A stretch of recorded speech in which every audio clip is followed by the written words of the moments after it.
Good morning. Good. We've got some people joining us. Welcome, everyone. Good morning and welcome to the First Universalist Church of Yarmouth. My name is Joanna Landsman. I'm the member of the board and the worship council here, and I am so glad to be greeting you this morning. A warm welcome to friends gathered here in our sanctuary, as well as to our friends joining us virtually on Zoom. We hope. We are having, again, some internet issues in the building this morning, so if you're able to join us on Zoom, we hope we can keep you there this morning. In a quick note, our internet will be updated in this coming week, we hope, so this should be the last of those issues. At First Universalist, our mission is to explore our faith, to embrace this community, and to engage the world as spiritual seekers. May we take these words to heart. If this is your first time in our congregation, welcome. We invite you to fill out a connection card, which is located in the pew in front of you, so we may connect you with events and programs that interest you. You can drop this card in the offering plate when it's passed later in the service. And for those joining with young children, there is nursery care available during our service for babies and toddlers. Our nursery is located out the side door and down the hallway on the left. Following our time of wonder in the service, our children are invited to join Janice and Jeanette, downstairs for Children's Chapel. And following our service today, we hope you'll join us for coffee hour, which is our time of friendship and fellowship downstairs in our gathering room.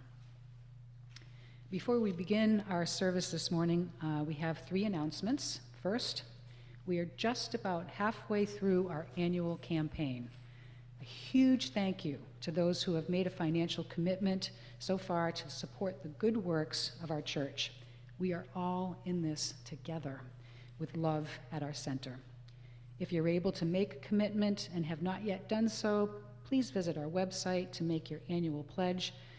Or for more information about stewardship at First U, see Marge or Sarah, and ask them to raise your hands. Raise your hands, Marge and Sarah. Thank you. Thank you also to all who helped out and had fun at the Mana pizza party on Friday. It was so much fun and so greatly attended. It was a blast to welcome, get to know, and have fun with our new Maine neighbors. And stay tuned for more shared events to come. And now an announcement from Reverend Hillary. Hey everyone, good morning. So as we are well aware of, there's an affordable housing crisis happening in our state right now, and there are many unhoused people with nowhere to go in this cold winter weather. And we, as a congregation, have been invited by the State Street Church, a United Church of Christ congregation in Portland, to help them staff an overnight warming shelter in March and April this winter, spring. They have asked us if we could provide 2 people, potentially 4 people, to stay for a dinner time and then overnight at this warming shelter in their church, but during the week of March 26th through April 1st. I have made no promises to them. I wanted to get a temperature gauge from our congregation to see if this was doable. So if you feel that if you are interested in helping make this happen, no commitment, but if you are interested in staffing this warming shelter and what that would entail, would you talk to me after church today? Just let me know. Again, the dates would be March 26th through April 1st, Sunday through Saturday, and you could just do 1 shift even, but it would be overnight. Thanks so much for considering. And now I invite you to take a deep breath with me as we settle into this time together. And it is a joy to welcome back our guest musician this morning, Claudia Frost. Claudia and the choir will now lead us into worship.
Thank you, choir, and welcome, Claudia. So good to meet you.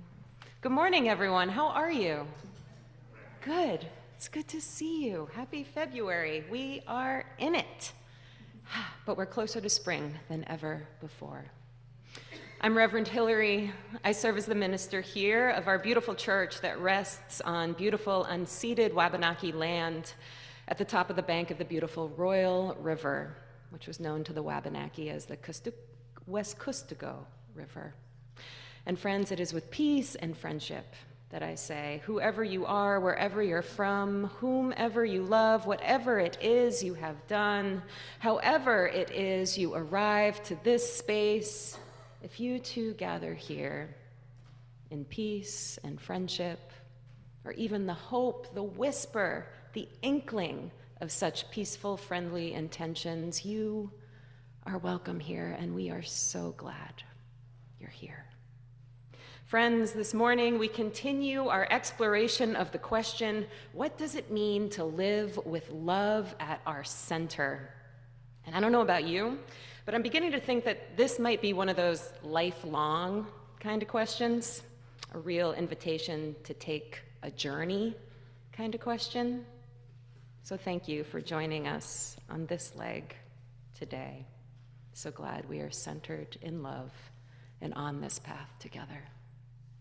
And to center us into the wonder of this moment, our opening words this morning are by the civil rights leader and teacher, the Reverend Howard Thurman. They're from his book of prayers entitled Meditations of the Heart. And the prayer I share of his is titled, "How Wonderful!" exclamation point.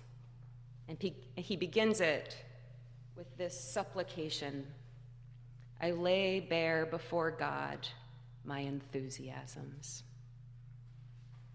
How wonderful it is to be able to feel things deeply. The sheer delight of fresh air when you have been indoors all day. The never-ending wonder of sunrise and sunset. The sound of wind through the trees and the utter wetness of the rain. The excitement of finding something that was lost and is found. My fountain pen. A beautiful word forgotten. The return of an old book. The reconciliation after estrangement. The first step after months of illness. How moving is the sheer wonder of being necessary to the life of another. The source of food for a dog or cat. The giving of a gentle word when you did not know that such a word was desperately needed. The sharing of so little at the crucial point of acute urgency.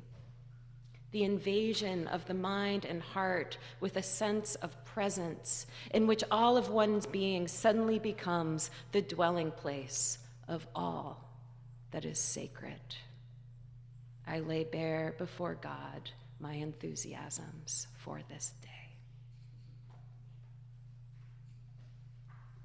Good morning, my friends. I'm enthusiastic to share this service with you today. How wonderful to be here and to be alive. Let's take a moment now to greet those around us, wish them a good morning.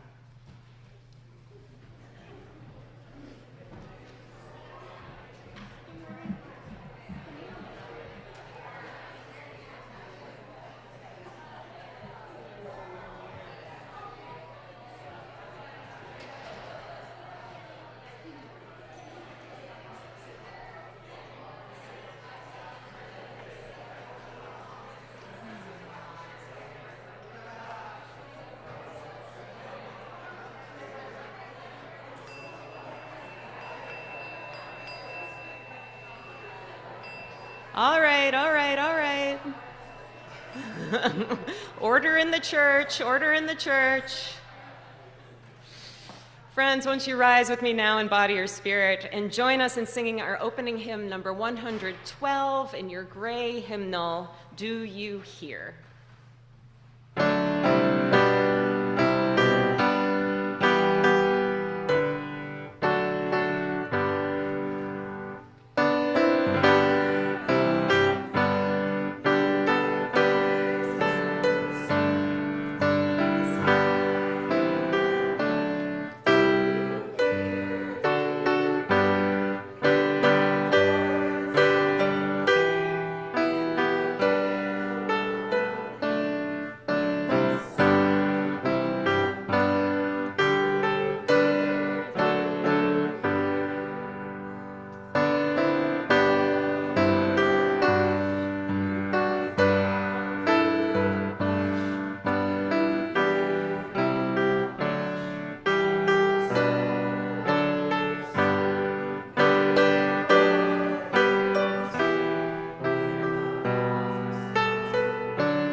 will you remain standing and join me now in the words of our unison affirmation written in your order of service. We are united in seeking to increase love with justice and to constitute a free church open to all people, mindful of our past and drawing upon modern knowledge. We respond to the spiritual needs of persons and are devoted to the common good in community, nation, and world. We cherish the integrity of each individual and search for truth with reason as our guide. We respect differences of opinion and strive to be a democratic community. We are concerned with this world and open to the future. You may be seated. If there are any kiddos or those young at heart who would like to come up and help me light our chalice this morning, come on down. Anybody? Oh, here comes Forrest. Great. And Stella.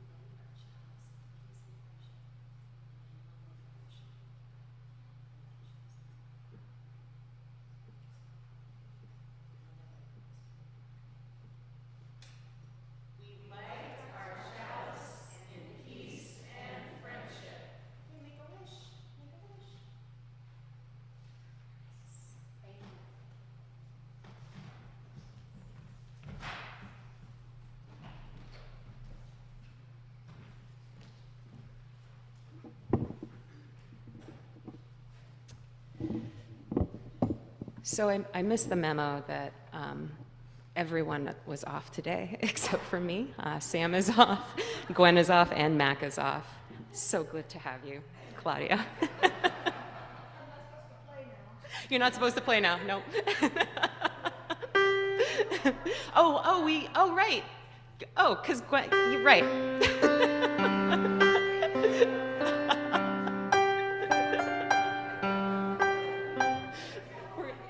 No, we're not going to do that quite yet, but we will.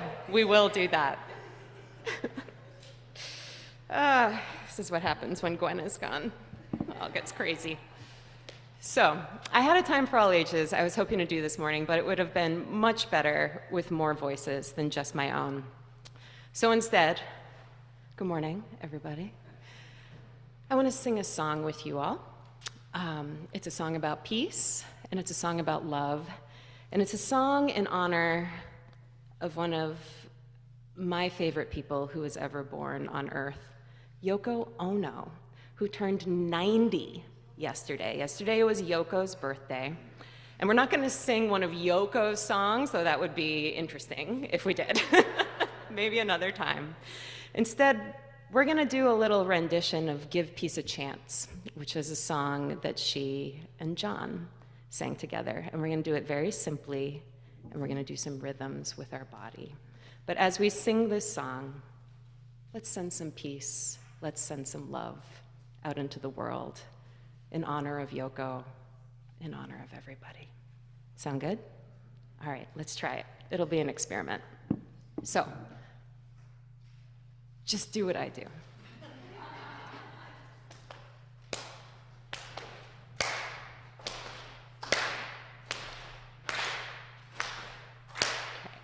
Oh, this is good. This is good.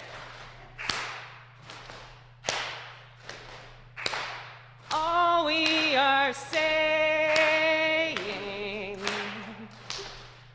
is give peace a chance. All we are saying is give peace a chance. One more time. All we are saying, a little louder now, is give peace a chance. Let's try this one. All we are saying is give love a chance. All we are saying is give love a chance. One more time, loud. All we are saying is give love a chance. Happy birthday, Yoko. Let's give love and peace a chance today. And now, will you join me in our children's blessings? Janice and Jeanette, thank you for leading our children's chapel this morning and taking our kiddos downstairs to have some fun. Join me in our children's blessing. We are Unitarian, Universalists, people with open minds, loving hearts, and helping hands.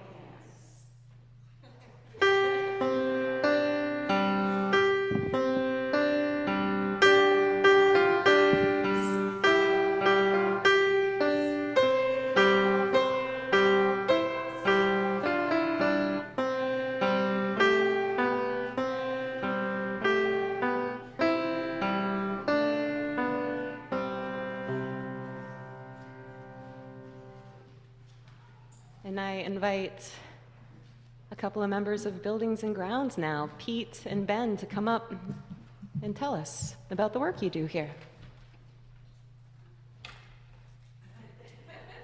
Good to see you. Nice to see you as well. Good morning. Pete, I'm Ben Tupper. This is Pete Titcomb. And when we first, he wants it up. Thank you. So when we first saw that it was a spotlight on Buildings and Grounds, we got nervous, and our first response was, we didn't do it. And then I said, it's not on our list. And Pete said, actually, I think a spotlight must be on our list somewhere. We have a lot of lists, to-do lists. So I am pleased to welcome you this morning. See you all. You'll see in the program this morning, there's a listing of a variety of things that we do. But I want to take just a second to think about an experiment. It's called a Gedanken experiment. Gedanken is, Wolfgang, you can tell me what that means, but it means pure thoughts. It's pure thoughts. So I'd like to go Gedanking with you this morning, just for a moment. If you would contemplate for a moment, what would your day, what would your life be like if you didn't have this kind of a place? And I don't mean the physical place, but a place to gather together with people who are also on the journey and also spiritually seeking. And then if you could extrapolate a little bit further, what would it mean if you didn't have a place to actually convene and do that? And so the Buildings and Grounds Committee is, it's less of the pure thought and the actual action, the implementation and the maintenance of keeping this going. And it's an incredible task and undertaking. And there are quite a few people I want to make sure I acknowledge, even though they're listed at the very end of that description, really it should be at the top. I'd like to start, just make sure we acknowledge John Vogt and Charles Herman and John Williams and John Obel, who's our newbie. And doing a great job so far. I also want to point out that we've had board members, and this is just people who've been recently active. Obviously, there have been people who've been holding up this for all of us for a long time.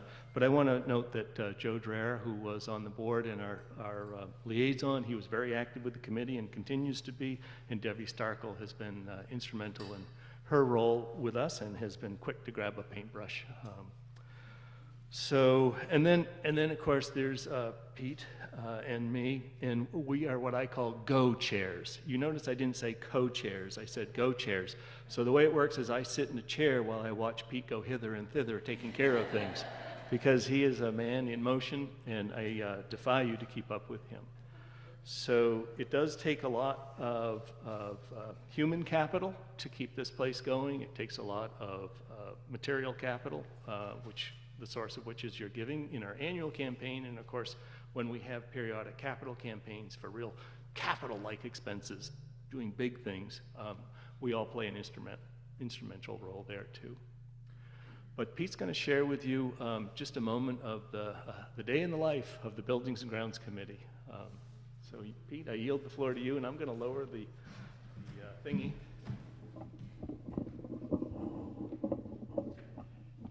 Thank you, Ben. My name's Pete Titcomb. First Universalist Buildings and Grounds activities are usually pretty ordinary. Fixing leaking faucets, restocking janitorial supplies, making sure doors are locked, restarting the internet this morning a few times. However, once in a while, something out of the ordinary happens. The one I'll tell you about happened a few years ago.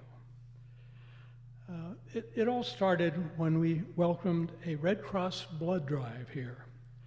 They set up their tables and cots downstairs in the gathering room. The donors checked in, rolled up their sleeves, and lay down on the cots. Things were running smoothly until people started noticing that there seemed to be getting chilly in the gathering room. I received a call to come take a look at the problem. The old furnace had an error light indicating the burner had failed to ignite. I pressed the reset button to give it another try. It tried again to ignite, but got the error again.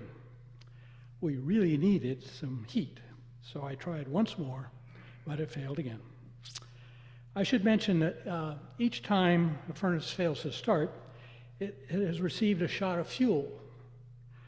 By now, it has collected 3 shots of unburned fuel. Time to call the professionals, Down East Energy, to please send a tech as soon as possible. The technician eventually arrived and went to work on the furnace room behind the kitchen. I heard the furnace try to start, but again fail. Another shot of fuel. After a few more chilly minutes, the technician figured out how to fix the problem. Remember, at this time, the gathering room is fully occupied by blood donors on cots and needle in their arms and shivering in the cold room. Problem fixed, the technician was ready to give the furnace reset button a push to see if it was finally working. The furnace started up all right, having already collected multiple shots of unburned fuel. It came to life with a very loud boom, accompanied by a cloud of black smoke billowing out over the cots in the gathering room. If that didn't disturb the shivering donors, the subsequent triggering of the shrill smoke alarm joined the chaos. So if you ever hear the Red Cross is looking for a location for a blood drive, let me know.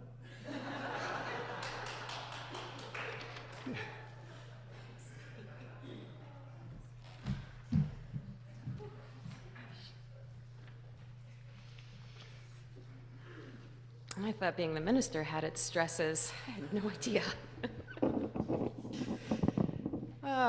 Thank you, Ben. Thank you, Pete. Friends, we now come to the time in our service that we set aside for some quiet prayer and quiet meditation. This can be a time to reflect on the events of the past week, look forward to what might come in the days ahead, offer a prayer of loving kindness to those in need of loving kindness, or simply be here now in this precious moment of your precious life. Following our time of quiet, I'll ring a chime and all will be welcome to come forward and light a candle for joy, sorrow, or concern you have today. But first, won't you join me now in taking a deep, refreshing breath in,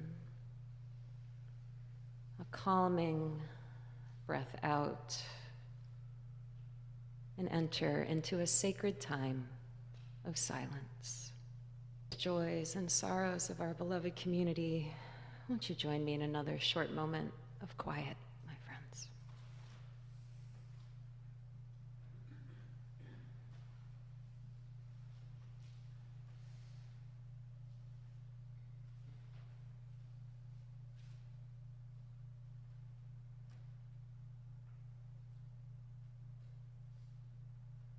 For all that's been said, for all we hold inside, for all we simply do not have the words to explain, we hear you, we hold you, and we pray for your immediate comfort, continued joy, a path forward, and the seeds of peace right now.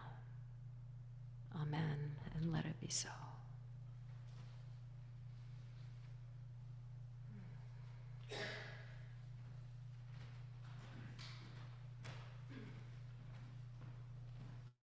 Poets, Ada Limon, our current National Poet Laureate. And before I read Ada Limon's poem, I just want to take a moment to set it up for a second. You see, Limon was a guest this week on Being, a radio show and podcast in which the theologian Krista Tippett interviews a wide range of spiritual, creative, scientific thinkers, makers, and doers. And at one point in their calming and almost like time-slowing conversation about how the nature of poetry, with its space for breath and its mysteriously interconnected themes, reflects the nature of life, Ada Limon explained a paradox of poetry. She said that, in her opinion, the best poems are so meticulously crafted, and yet they offer no instructions, no direct explanations, no answers. Rather, only questions and more questions, with lots of silence in between. And at the end, sometimes an invitation. She explained, I feel like there's a level in which poetry offers us a place to be that feels closer to who we are. There is always that interesting moment in life when someone asks you that simple question, how are you? And if you really took a moment to think about it, how am I? How am I? You could really go to some deep places, she said, if you really interrogated yourself and asked, how am I right now at this moment? Okay, interesting, she continued. I've got a lot of feelings moving through me. I feel like poetry opens us for that experience, as opposed to simply saying, I'm fine. The love poem I share by Ada Limon this morning is entitled Dead Stars. It's from her beautiful book, The Carrying. And it too is not a love poem of the roses are red, violets are blue variety. It's expansive. Dead stars. Out here, there's a bowing even the trees are doing. Winter's icy hand at the back of all of us. Black bark, slick yellow leaves, a kind of stillness that feels so mute it's almost in another year. I am a hearth of spiders these days, a nest of trying. We point out the stars that make Orion as we take out the trash, the rolling containers, a song of suburban thunder. It's almost romantic as we adjust the waxy blue recycling bin until you say, man, we should really learn some new constellations. And it's true. We keep forgetting about Antilia, Centaurus, Draco, Lacerta, Hydra, Lyra, Lynx. But mostly we're forgetting we're dead stars too. My mouth is full of dust, and I wish to reclaim the rising, to lean in the spotlight of a streetlight with you, toward what's larger within us, toward how we were born. Look, we are not unspectacular things. We've come this far, survived this much. What would happen if we decided to survive more, to love harder? What if we stood up with our synapses and flesh and said no, no to the rising tides, stood for the many mute mouths of the sea, of the land? What would happen if we used our bodies to bargain for the safety of others, for Earth, if we declared a clean night, if we stopped being terrified? If we launched our demands into the sky, made ourselves so big people could point to us with the arrows they make in their minds, rolling their trash bins out after all this is over.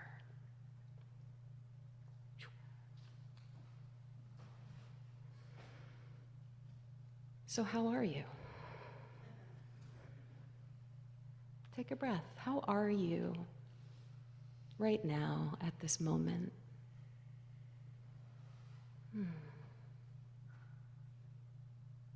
Look, we are not unspectacular things. We've come this far, survived this much. What would happen if we decided to survive more, to love harder? Friends, for the past couple of months or so, we've explored this question: what does it mean to live with love at our center? Love has been at the center of all of our services. We've discussed our personal definitions of it, Martin Luther King's definition of it, how it's woven into the goings-on and aspirations of our church, what effect unexpected porcupine encounters have on it. We've looked at biblical and Buddhist and UU teachings on love. And we had a whole service last week where we put love to kind, just, and melodic action. We also shared a month of radical acts of love together, and on our own, at home, at church, throughout the area, and beyond. Love at the center is the theme of our annual campaign. It has been the theme of our children's chapels this winter, and it was, without doubt, at the center of our dinner church and Manna Pizza Party this month. And joyfully, I have to say, from my vantage point and experience, I didn't feel like that much was different here these past couple months. But I will say, our congregation felt richer, more whole, like we came into being a little bit more fully than I have experienced in my short but long COVID ministry here. With the additional programming and the repetition of this beautiful phrase, this mantra, this prayer, love at the center, more seemed to be possible as we just sort of kept doing what we do, which I guess is love. Love is what we do. Love, we do. I'll do enough with Yoko and Beatles. It's okay. That all said, I've been chuckling to myself lately because I keep thinking, oh, our focus on love is coming to an end. The month of radical acts of love is over. Our February theme of love will conclude in a week. This is my last sermon on love for a while. When really, what else do I think I am going to talk about up here each week? What else are we going to do together between Sundays? Not love? It's always going to be love. It's always going to be love. It's all love. No matter what you think about those Article 2 revisions and the new UU values, the decision, the realization the study commission had to put love at the center of our new articles of faith is correct. It is right on. For if we are living any of our values without love, we are not living our values. Those are empty, self-serving, superficial things we are doing. The renowned clinical psychologist and researcher, Dr. Alan Shore, considers love to be at the center of healing, creativity, and all beneficial relationships. In his essay entitled How Love Opens Creativity, Play, and Art, Shore writes, "Love signals the safety to be vulnerable and to take risks. Love drives open perceptual doors through which one soaks in novelty, revels in spontaneity, and tolerates frustration.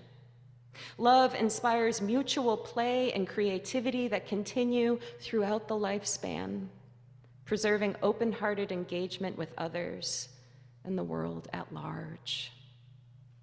I mean, yeah, it's true, right? Love must be at our center. It's the best possible way we can live. as individuals and together, as people of faith, as people. Look, we are not unspectacular things. We've come this far, survived this much. What would happen if we decided to survive more, to love harder? As this mantra, love at the center, has taken hold this winter, I keep finding myself thinking about the 5 love languages. Anyone here ever heard of these? Yeah? And can anyone name any of them? Acts of service. Touch. Words of affirmation. Someone else say something? Quality time. Gifts. Yeah, that's right. Words of affirmation, quality time, gifts, acts of service, and physical touch. 5 love languages. These were developed by a minister, a Southern Baptist minister named Gary Chapman about 30 years ago. He came up with these 5 love languages through his pastoral marital care with congregants. And through his conversations with them, he began to see that spouses had different ways of expressing love and experiencing love. And these ways fell into 5 categories, or what he called 5 languages. Concerned about the uptick of the divorce rate and believing his observations could be of use, he published a book, The 5 Love Languages, The Secret to Love That Lasts. And the rest is history. The book has sold over 20 million copies, and the 5 love languages can be recited by many, by heart, whether or not they have read the book. Regrettably, Chapman's book is soaked in heterosexist language and rather boxy thinking. But the 5 love languages, I have to say, as one of millions, apparently, are pretty spot on and quite useful in relationships. These needs and expressions of love apply to spouses and romantic partners of all varieties, as well as within friendships, parental and familial relationships, and with colleagues and collaborators. Friends, we all want to be loved, and how we choose to meet the needs of others for love matters. In our work here of putting love at our center, to quote Chapman, we must not overlook the fundamental truth that people speak different love languages. So again, these 5 love languages: words of affirmation, positive reinforcements, compliments, kind and constructive feedback, sweet nothings, I love yous, thank yous, quality time, having a good time together, chilling out, doing something collaboratively, going for a walk, on a hike, sharing a meal, making slime,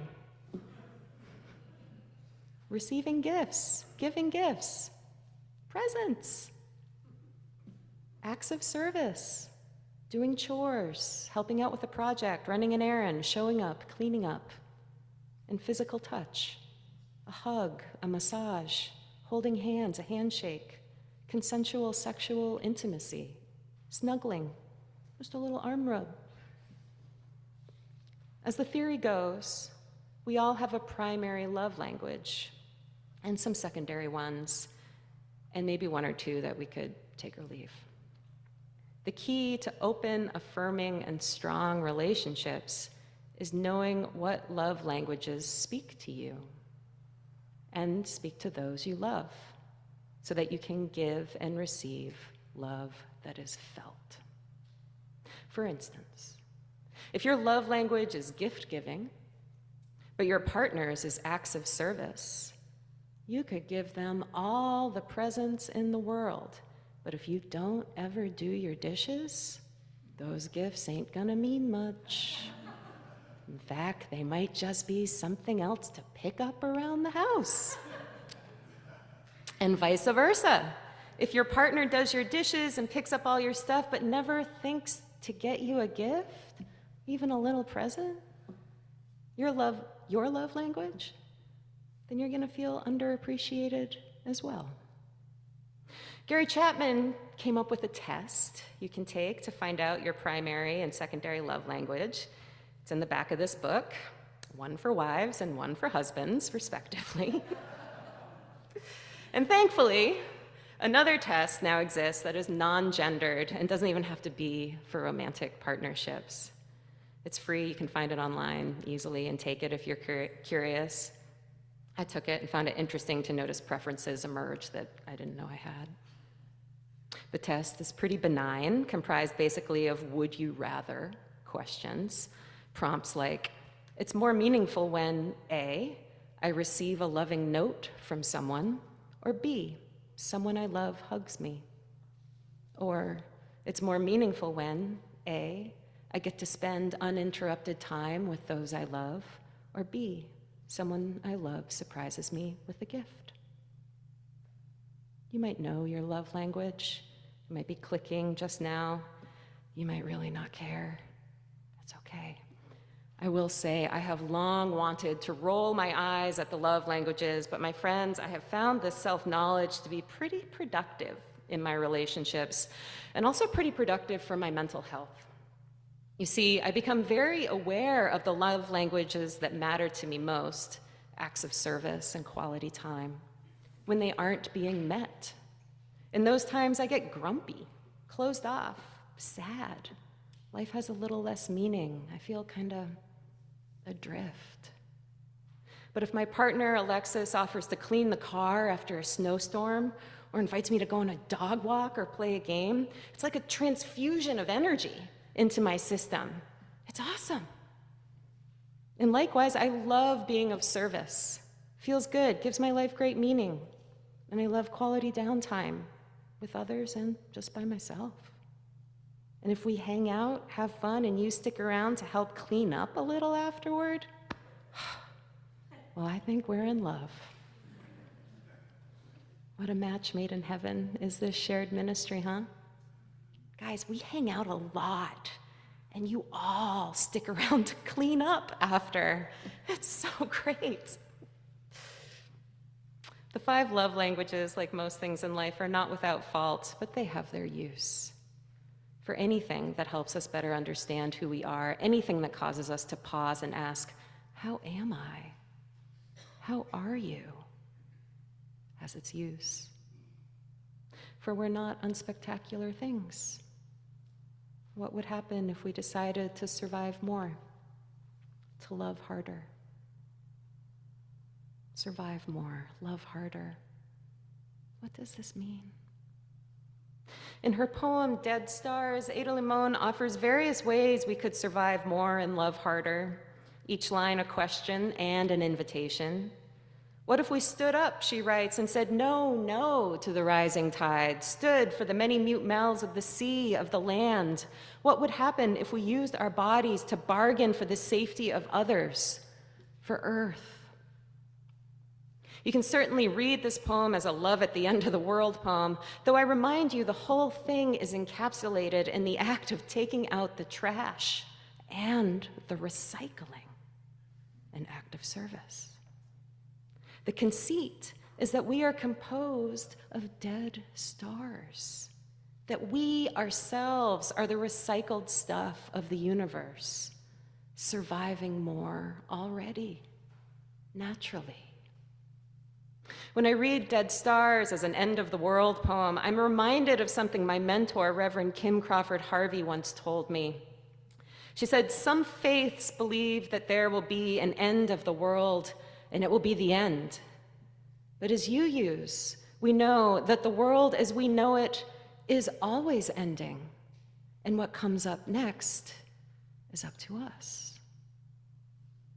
So what would happen if we decided to survive more, to love harder? The most notable argument with the 5 love languages is whether there are only 5.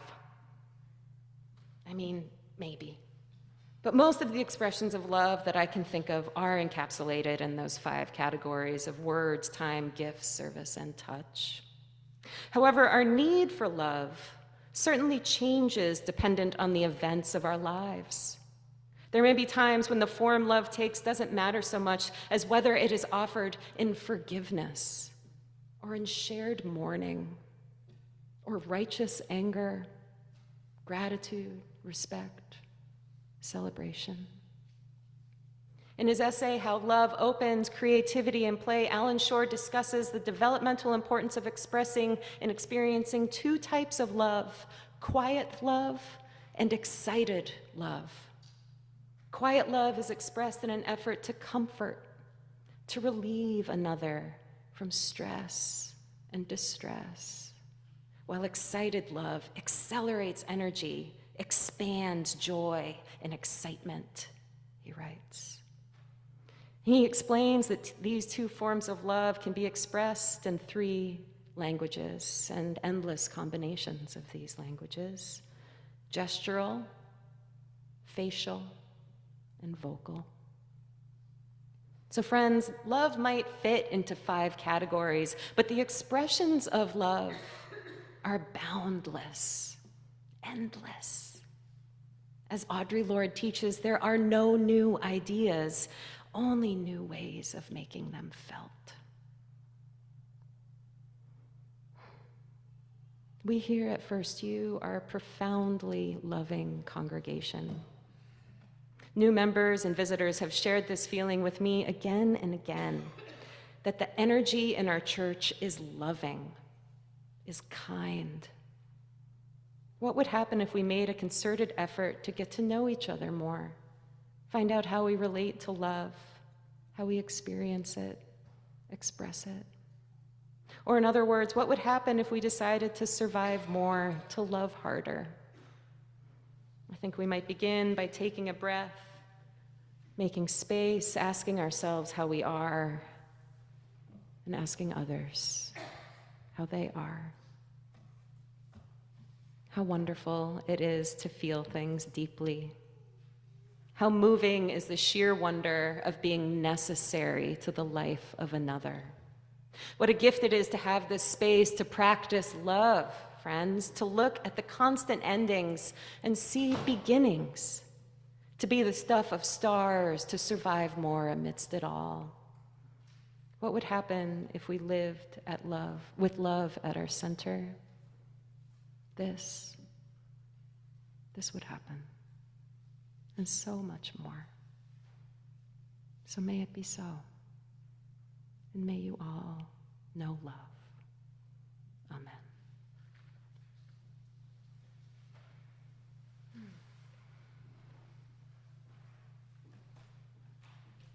Our closing hymn, if you'll rise in body and spirit with me now to sing, is number 1053, How Could Anyone, in your teal hymnal.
Thank you all for joining us this morning. Thank you, choir. Thank you, Claudia, for playing music for us. If anyone is interested in learning more about staffing that overnight shelter, please talk to me after the service.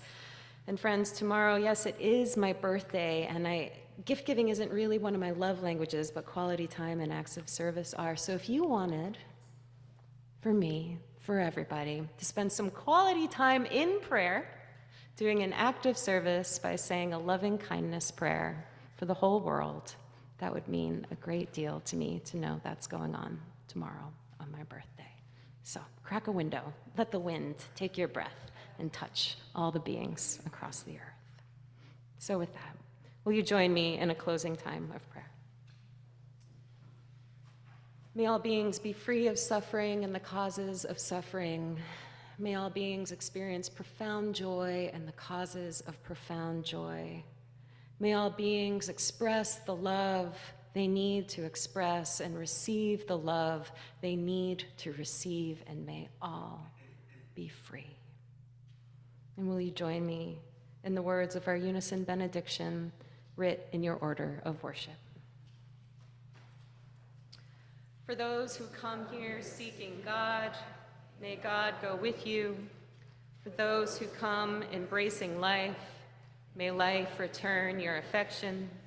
For those who come to seek a path, may a way be found and the courage to take it step by step. Go in peace, beloved.